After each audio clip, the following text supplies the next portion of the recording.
watch world. I am not Tim Masso, but this is Watches Tonight. I am CQ the Watch Guy, your favorite substitute teacher. Tim has to some great content to make, so he's busy making that content. Had a lot of running around to do, so put out the bat signal and Batman shows up to get the job done. So we're gonna have a little bit of fun tonight with Watches Tonight with CQ the Watch Guy. Just gonna be a nice Q&A episode, guys. So please jump in the chat, shoot me some questions you wanna get some answers to. The team has picked a few that we're gonna start with in a little bit. Let's see if I can get my laptop working. I hope you guys had a great weekend. I did. Happy Monday. The rain has gone away. Let's see if I can get the chat open. Come on, work with me. All right, it's not there yet. So let's just start with the first question from the back. All right, founder, Timeless Capital. I remember a day when we all went crazy over Panerais, a huge wait list to get a Bronzo. I remember that. The price went through the roof, and then all the straps you would buy. In the end, it wasn't about how many watches you had. It's not about how many watches you had in the watch roll, but the amount of straps and the meetups and the get-togethers and smoking cigars and drinking scotch. This is a really cool comment. The reason why I like this comment so much, it really kind of embodies what was and still is in some parts the Panerai craze, and not only the craze, but the group and the collective family, the community, that's the word, of Panerisi out there. That was amazing. When I started my career in the pre-owned space with Watchbox or Watch You Want back there, we were at, I think 60 to 70% of our inventory was Panerai. OJ Watley, as many know, was like, the king of knowing things about Panerai and really get into the market. And I miss that. I miss people just collecting watches just for the love of it, just for the fun, just for the meetups. There's still a lot of that going on, but you do often find a lot of people jumping into certain brands just to jump in, just to be part of the crowd. But I think there's nothing fun. And if you ever find OJ Watley on the street in Florida somewhere, ask him about straps, and he probably has 500 straps just sitting like in his pockets. So that was half the fun of Panerai, just swapping the straps. And had clients who would just you'd sell them a Panerai, they'd say keep the strap, take a discount, and by the time the watch got to him, they'd have a strap made. So definitely cool community, cool comment. And I think those days are still alive. Maybe not with certain brands, and Panerai definitely isn't as strong as it once was, but I do think there are still many great communities of watch lovers out there. And I do invite you, if you have a group of friends out there and you guys kind of meet up, get together once in a while, start a little Facebook group. Hit us up if you're in the Northeast area. We're always loving to meet new people, even come out and host events or just bring some watches. If you guys get a group together, what we really love is connecting with collectors and fans of watches out there. So keep on keeping on, founder. Let's see if I can break in to our chat here, or maybe they're trying to block me out. I don't know. Oh, there I am. Oh, I don't want the dictionary.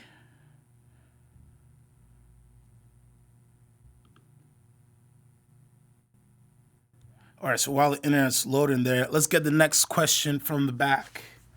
All nice little whiskey commercial plays.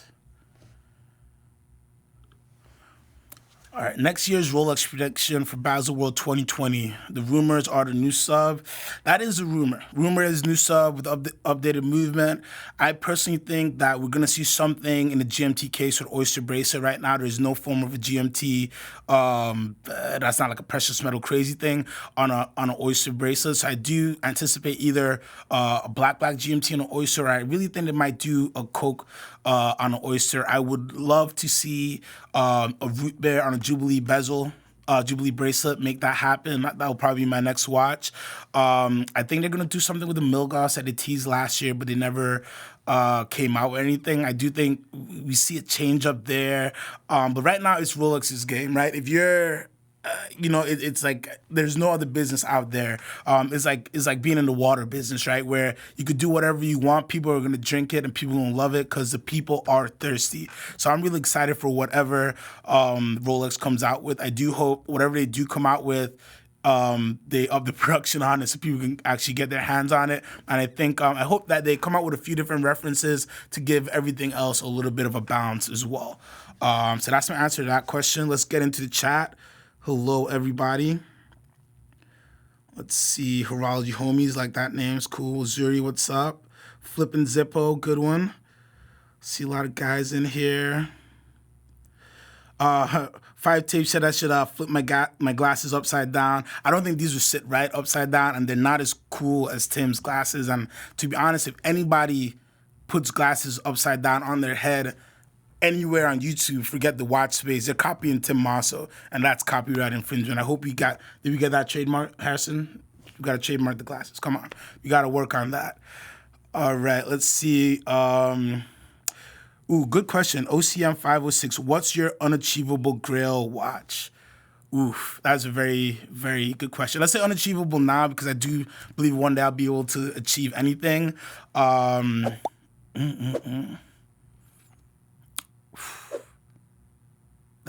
is that's a really tough question.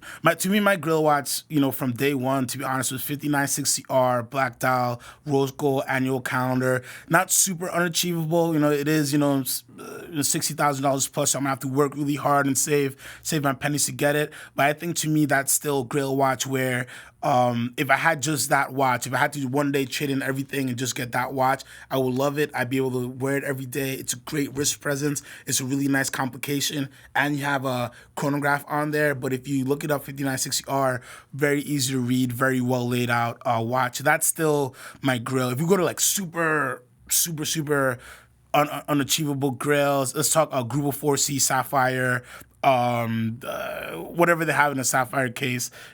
I love Gruber 4Cs. Those are like, to me, some of the most kind of out of orbit, harder to grasp. You got to work really hard and things have to go right for you to be able to afford them. But if you ever have a chance to see Gruber 4C, they are a true work of art and they really use up that the wrist real estate so well. The cases are so well done. The movements are well done. There are a lot of big watches out there, and there are a lot of expensive watches out there. I love to see when a big expensive watch uses that real estate and actually gives you the reason. I've sold watches at every price point, and it all goes down to value. And Gruber 4C actually gives you a great deal of value for what you get in there. So that's my unachievable. Anything from Gruber 4C, you could throw ground out there. That's a great question. I can go all day.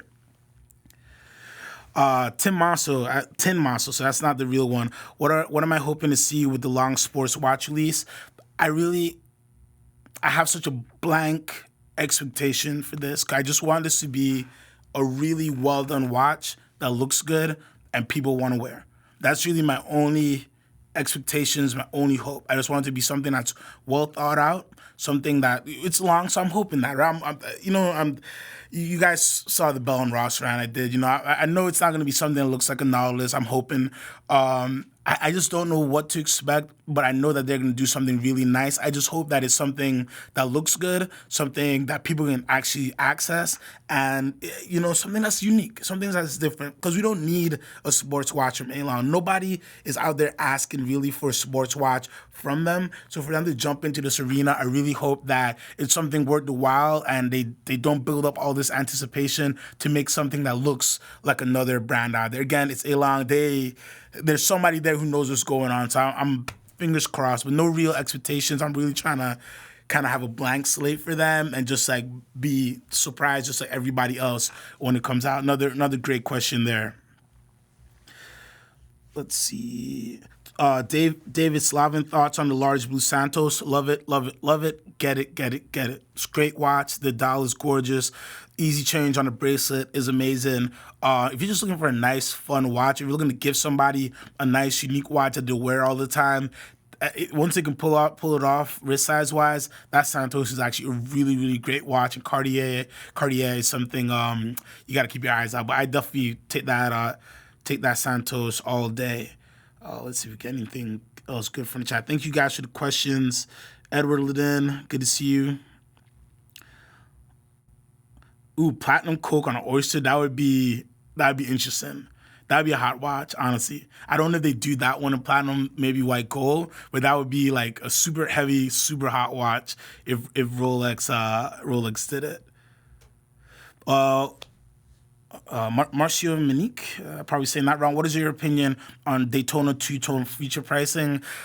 Two-tone Daytonas have always kind of like, kind of just held firm, a little bit lower than the steel predecessors. A watch that you go into if you love it, if you want to enjoy it for a little bit, if you want to hold some of your value, but you don't have too big expectations for appreciation and you don't expect to get like 100% of your money back. Great watches, but there's so many out there, and they just all look alike. It really comes down to the year you bought it, service history, et cetera, et cetera. Great watch.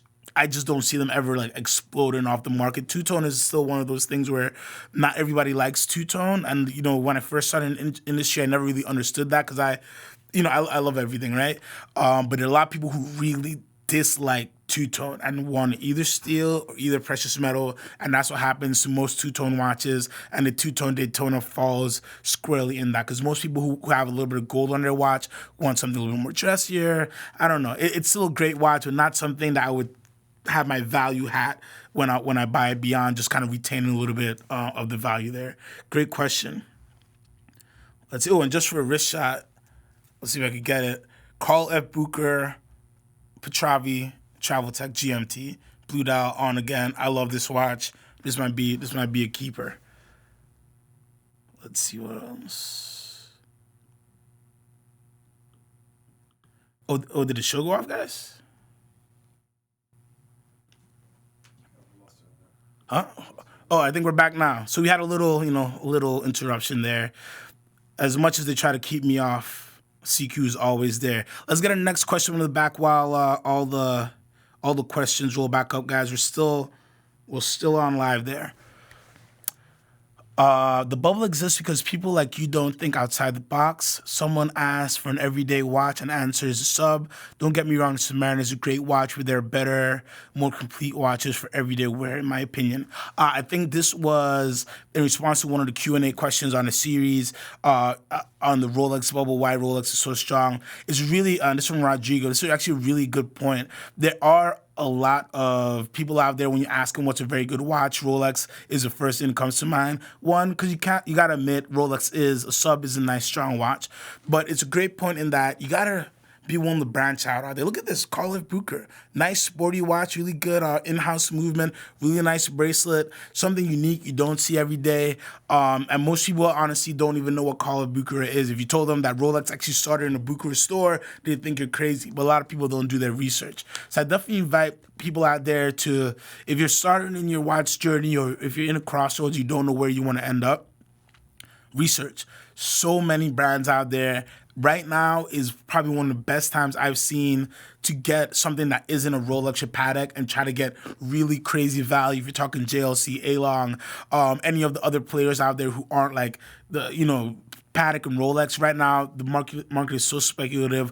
A lot of people, thinking the economy might turn a little bit. So there's a lot of really good deals out there. And honestly, a lot of dealers who don't know how to work with independents. So if you're somebody who's willing to step out on a ledge a little bit, this is actually a great time to go and you find a lot of really good deals. Check out Watchbox.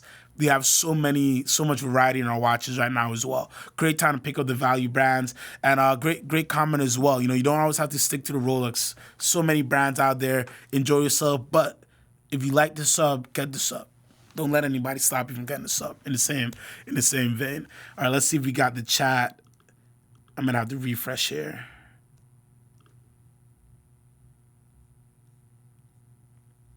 Let's see. Let's do one more question while...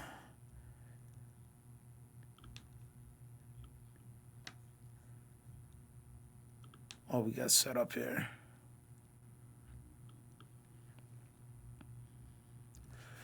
All right, so JV asks, this is a really good question.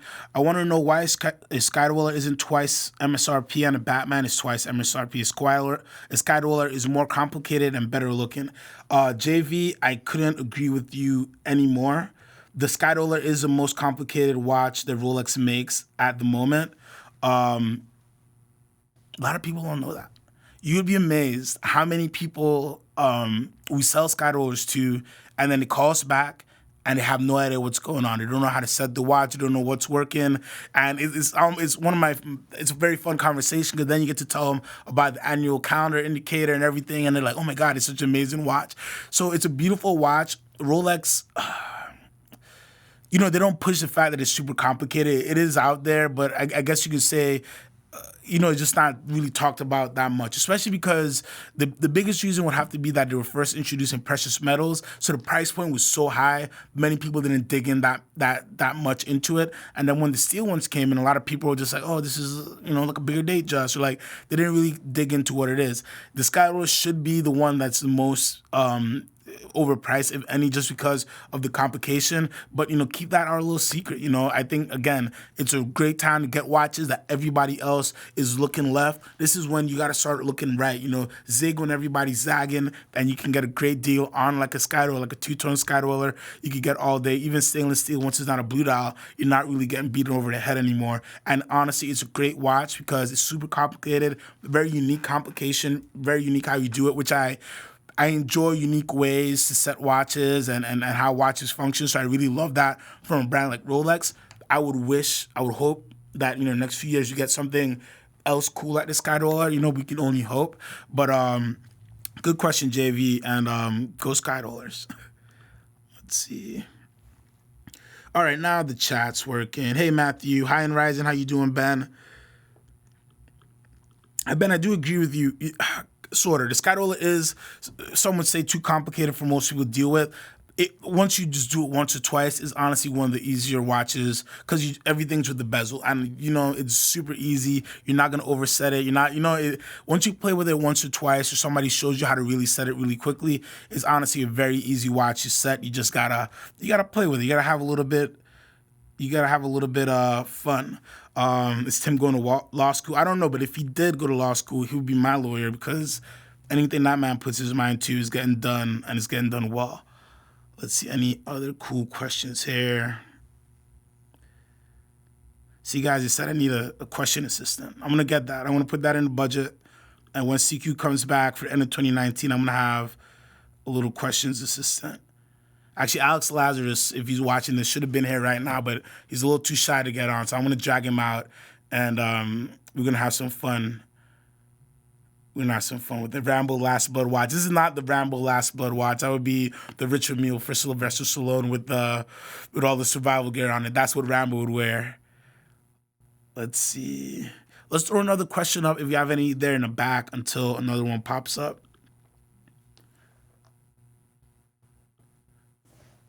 Rolex Explorer 1 or Sub-No Dates ceramic?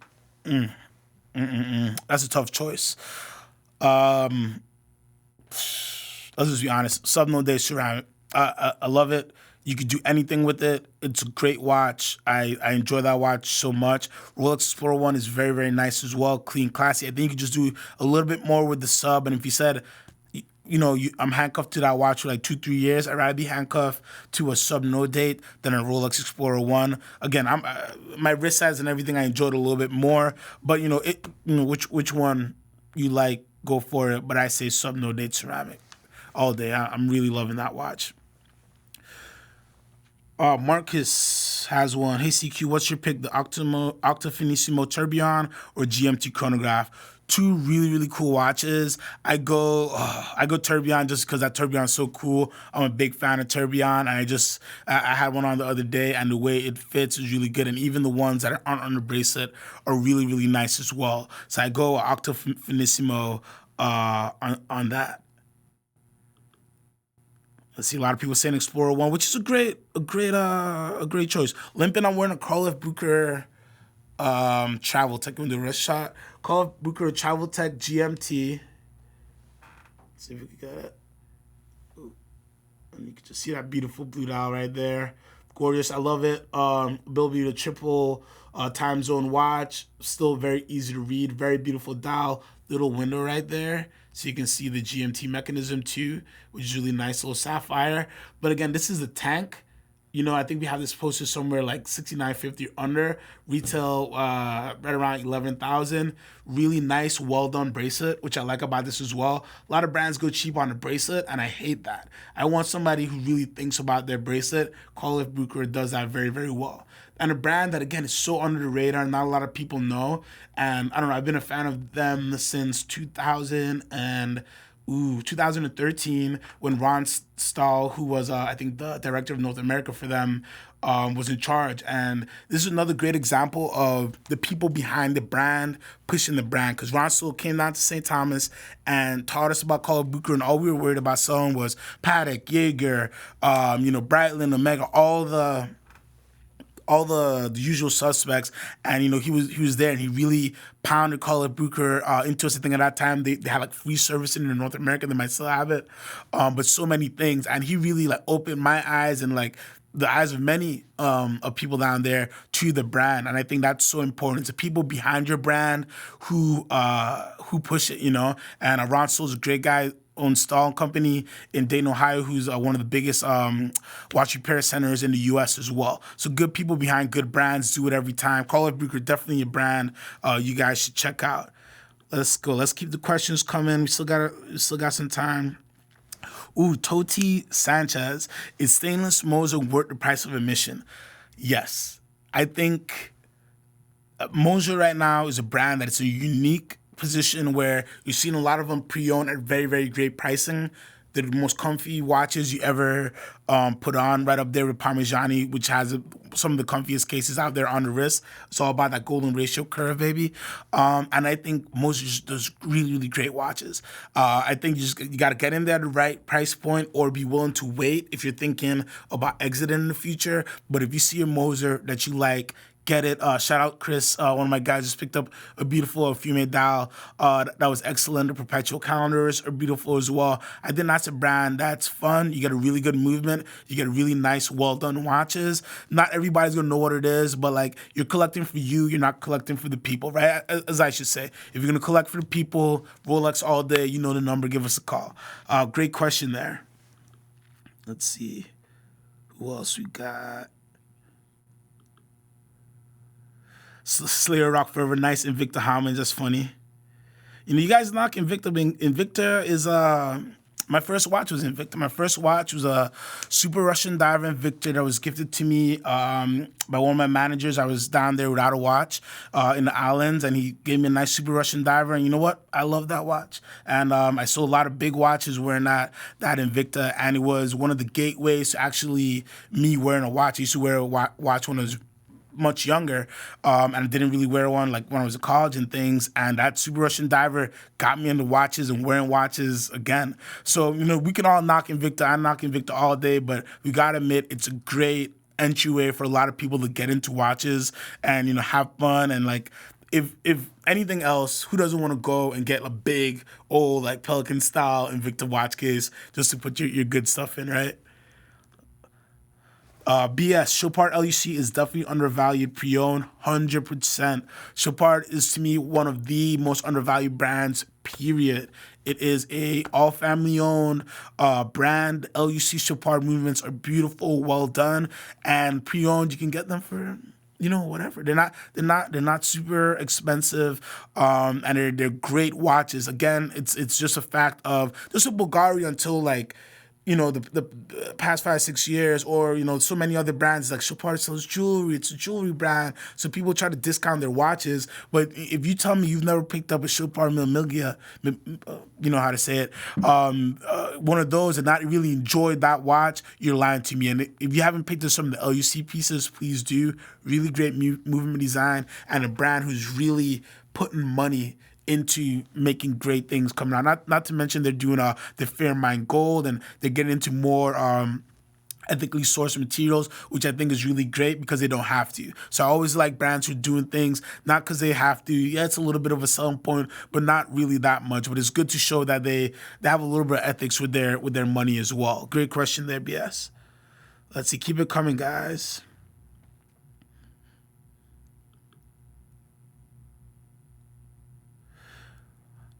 High and Rise and Ben, where can I find a watch customizer? That's a tough question. There's so many out there. Depending what you do, what you want to get done, just do your research. I know there's some great engraving going on in the U.S., some great engraving going on in Australia as well. Do your research. You can find most of these guys on Instagram. Depending on what you want to do, just make sure whatever watch you're getting customized, be okay with it being customized forever. Make sure it's just like getting a tattoo, right? You're gonna go to somebody who You know their work. You've seen a lot of their work. You're just not gonna let anybody, put a needle into your skin. The same way you shouldn't let anybody touch your watch if you're not trusting, because you're not gonna.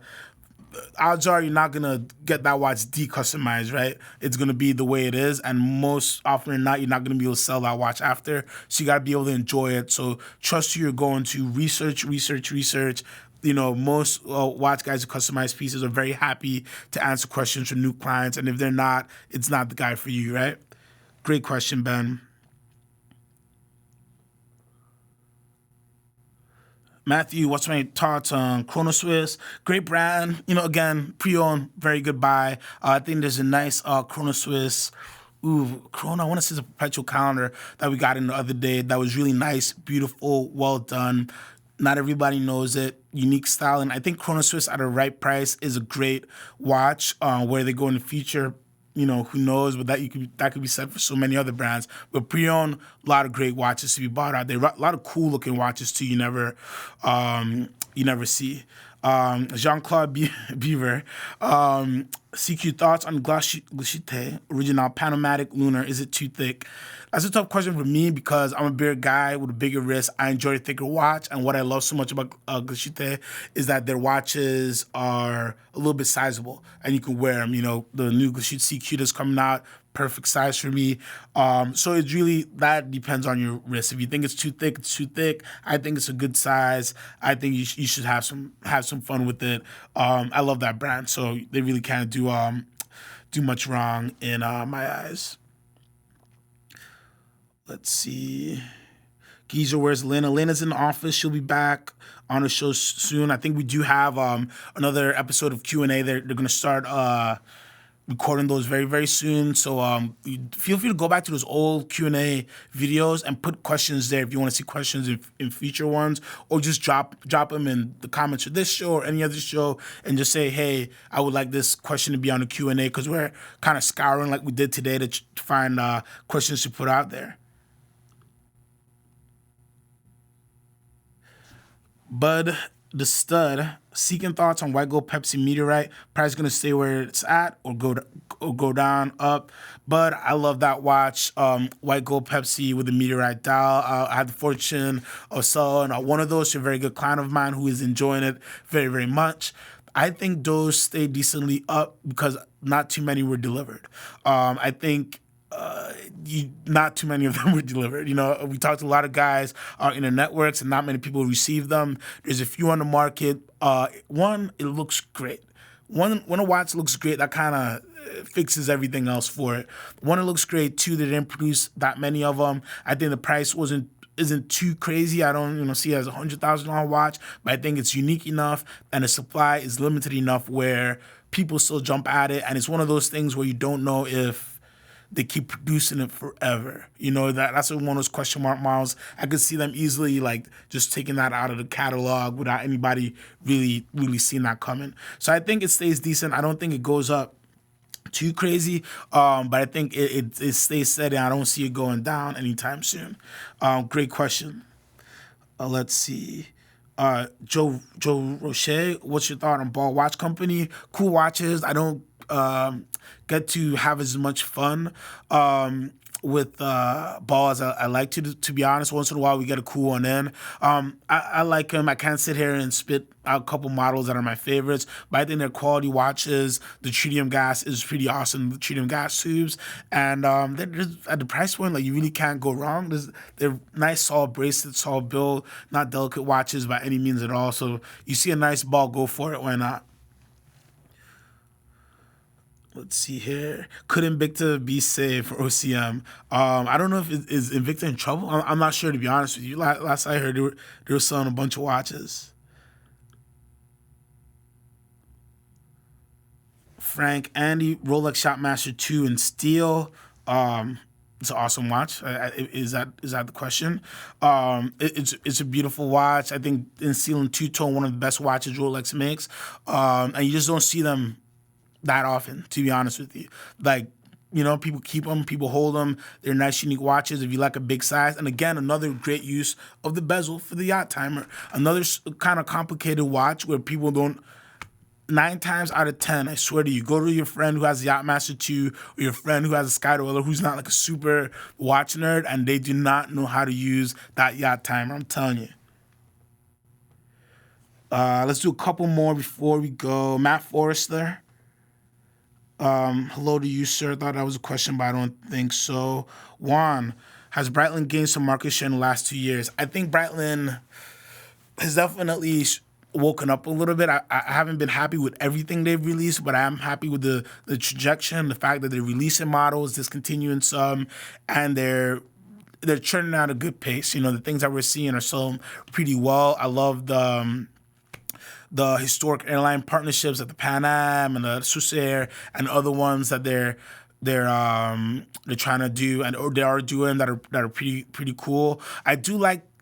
I would like for the word Navitimer to be delegated just to Navitimer watches with the E6B slide rule. I do think that that's what a Navitimer should be. And like the other watches, Navitimer 8s and the other watches, I think they are changing the names. I do think that was the one thing where I was like, I kind of parted ways there because a Navitimer has a slide rule. It's one of the oldest made chronographs, I think, from 1952 on. There has been a Navitimer out there. So I think when you say the word Navitimer, a certain watch pops in somebody's head. And if the biggest thing that I could say for Breitling is just like Panerai, there's a great base of people who have been collecting Breitling forever. And, you know, from the emergency one, from the crosswind and all that. And you have to respect those clients. And you have to not forget about those clients. You still have to make watches to represent them and that they enjoy. And I think that they're doing that, and you've seen different editions. I would love also to see a little bit of a price reduction from Breitling, but it's hard to tell somebody to stop making less money. But I think a good 20%, you know, cut in certain models. Why not? Get your production up, get the brand name out there a little bit stronger. Again, I started my career selling Breitling, so it's a brand that I watch very, very closely, and I always have my best hopes for them. Great question. Let's do a couple more. Rocco, what about Yacht-Master 42? Great watch. Interesting, we're seeing the pricing on them kind of like fluctuate a little bit, but very great watch. I have a feeling we'll see different Yacht-Master 42s, whether that be rose gold or different dials in this Basel. I don't know. I'm just pulling that out of my head, but you know, sometimes I'm right. You know, but a broken clock is right twice a day. I think it'd be really cool though. Yacht-Master 42 on itself, great size. If you're a bigger risk guy, try it on. It's awesome watch. That ceramic bezel, really, really nice. You know, I would love a Blue Dial in steel, just, you know, cut the price point a little bit, but you can't have everything. I do see that as a watch, not that will go up crazy in appreciation unless it's discontinued this year or next year. I think limited amount of people can wear it very, very comfortably, if you know. So I think get into it, but get into it at the right price. Don't pay crazy over on that. Let's do two more and then let's get out of here. Thank you guys, by the way. Awesome chat. I know Tim's not here, so always glad you guys show me some love. Would you wait for AP to put the new chrono movement from Code 1159 into the Royal Oak or get into the new 38mm now? From Dante in Miami. That is a tough question. You know, I honestly would go for the Royal Oak now. I don't really know what AP's plans are right now and what their trajectory. You know, Logic says they would put those movements into more pieces, but we don't really know what their trajectory, because they are so linear right now. Who knows? They could do really whatever they want. I'm a big fan of getting things now because we can wait forever for these brands to do certain things. Just like Rolex, right? Many people have been waiting for Rolex to make certain watches for decades and decades, and the one thing that they've proven is like they will get to it when they want to, if they want to. So I'm not really a fan of waiting for watches to come out, especially in a situation where it's brands where you don't know how easily you could get it. So I guess the best question there, Dante, is how good is your relationship with their dealer? If you have a relationship with when that new watch or the new movement comes out, you'll be able to get it really easily, then maybe hold off. But if you're somebody who will end up being on a list, or, you know, it turns to that type of situation, get a watch on your wrist now, enjoy it, you know. But great question nonetheless, Dante. David, I think I answered that question like 10 times. The large blue Santos, lovely watch. I love it. Get it. Tony, I'm doing some traveling for work. It's all watch box related. You will see great things coming soon. I can't say it, but if you go back to the next video and use some context clues and a sextant and a map, you probably be able to figure out some things here. If you're not well, I'm not even gonna read that, guys. So the one thing you gotta know is we do have a lot of clients who watch these shows with their kids. So some of the more adult comments are fun, but like we really can't answer back to them just because I do have a lot of clients who watch these shows with their kids. So as much as I like to answer some of those questions, I can't get into it. Let's do one more before they kick me out of here.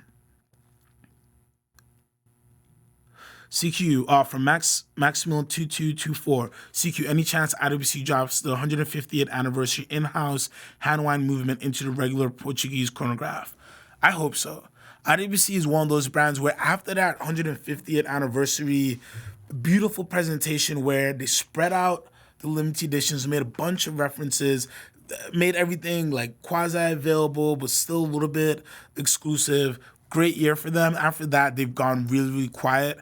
Last SIH or Watches and Wonders wasn't that strong for them, in my opinion. So I would like to see some movements get changed around for IWC. I would like to see just a little zest back with the brand, man. It's a really great brand. They do really good things. Like many brands, I know they're like looking around the room and trying to figure out what happens. And I think history has shown that in times like these, the people who are more adventurous, the brands, the people who want to step out on a limb, they get rewarded. Sometimes you can be a failure. Yes, not every watch is great, but you gotta look at the AP with the code 1159. I am not a fan of that watch, but guess what? AP is pushing that watch, and they will keep making that watch, and they will perfect that watch until people like me come around for that watch. And that's okay. It's okay to make something that's not a success at first, but keep pushing, keep working on it. Don't be afraid to pivot. Don't shove it down people's throats, but keep working on it. And I hope IWC I hope they do something cool, man, because honestly, very quiet. We were talking about this in the office the other day. Like, that's one of those brands, like, what they kind of went quiet for us last year. So, very interested. Their older stuff do great. Everybody loves older IWC, a big pile. There's so many great ones, but the new stuff is where we need to see some movement going. Let's see. I want to do a good one.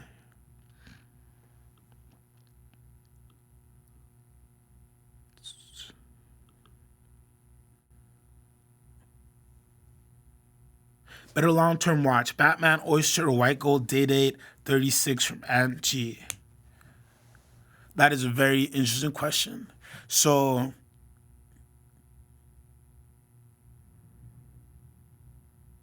the White Gold Day-Date 36 is a better long-term watch, straight up. Batman is nice, it's fun, but if you're thinking something, like I'm just putting myself in that shoes, like if I had to have one watch, right, I'm going to keep one forever.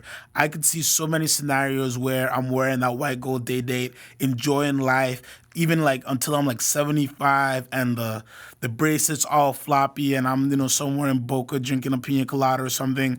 I really love the idea of a nice day-date. The Batman is fun, is cool, but long term, in my opinion, is a White Gold Day-Date.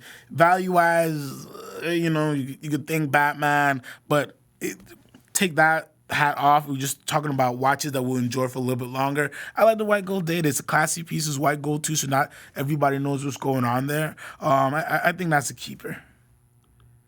And the finale, let's see. Again, thank you so much, everybody who's jumping in there.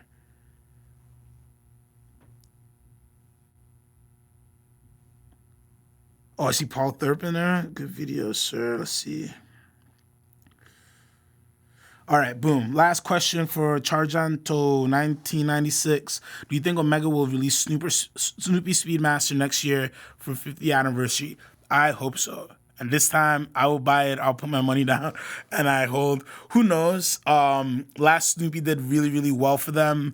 So they might. They've been doing really good with the limited editions. They've kind of found a formula. There's still plenty out there, but people are still buying them. And I think once the price doesn't go too crazy, once the watch is well done, Omega is probably proof the biggest proof out there of a brand who takes care of their segments. They take care of the people who like the Constellations. They take care of the people who like the Speedies. They take care of the people who like the Seamaster 300s. They take care of the people who like the Alcateras. So while like sometimes, even me, I've said this here so many times, there's so many references in their catalog, there are so many references in their catalog that sells. And like, so you got to enjoy a brand that at least has fun. And yeah, we like them to pull back production a little bit, sure. But hey, once you keep making good product, people will buy them. And Omega proves that. They've kind of eliminated